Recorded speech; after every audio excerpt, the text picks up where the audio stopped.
The addictions process is one of what you could describe as compensation for severe deprivation of your relationship with yourself and of your relationship with God and your relationship with the world.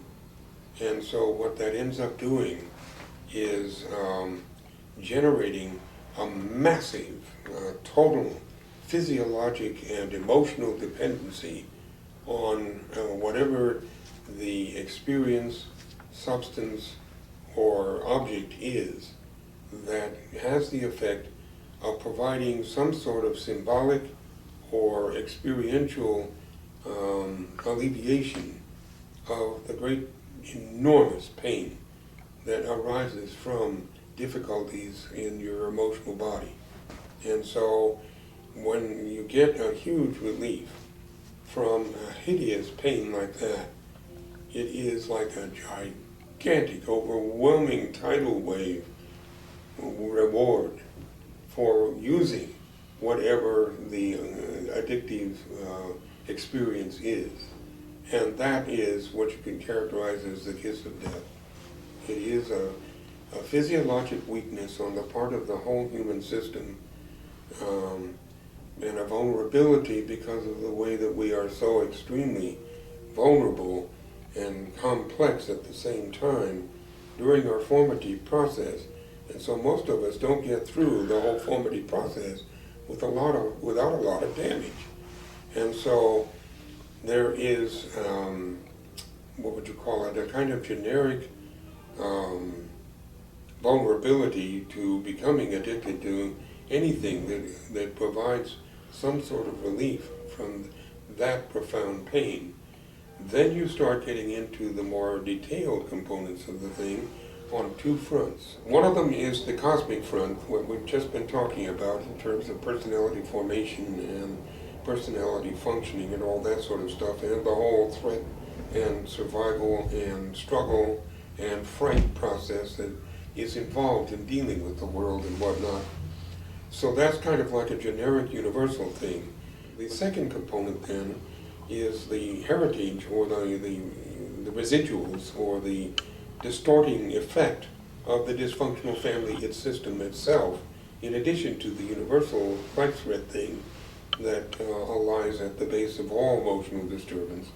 And then on top of that, you get into the particular characteristics of the addiction itself, such as the whole business of the hope hooking effect of gambling, and the tranquilizing effect of alcohol, the joy induction effect of cocaine, the numbing effect of heroin, and so on and so on and so on. And I mean, you know, then you get into things like really subtle and complex ones like crossword puzzles and and power ladder climbing in corporate systems and so on and so on. You can develop an addiction to anything, and each addiction has unique qualities of its experience and its operational equipment and whatnot that add to the whole addictive thing.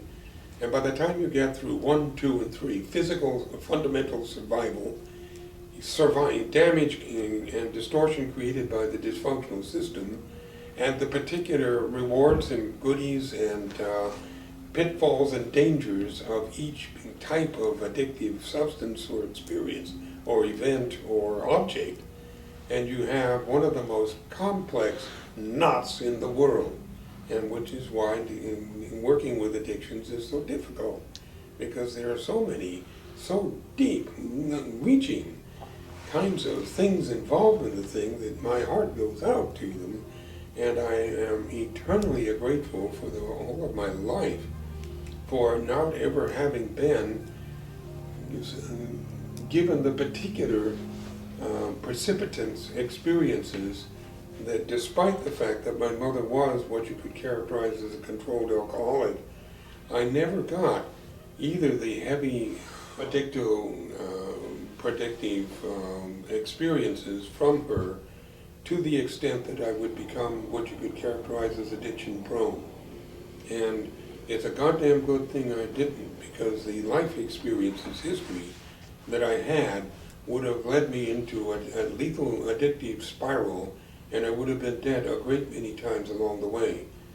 And as a result, the other side of that is that as a result of mastering all the difficulties and pathologies that I had as a result of what I did get from her, which was quite pathological in a lot of ways, I have become extraordinarily widely aware and wise about all the various kinds of addictions, because I've ended up damn near into all of them along the way.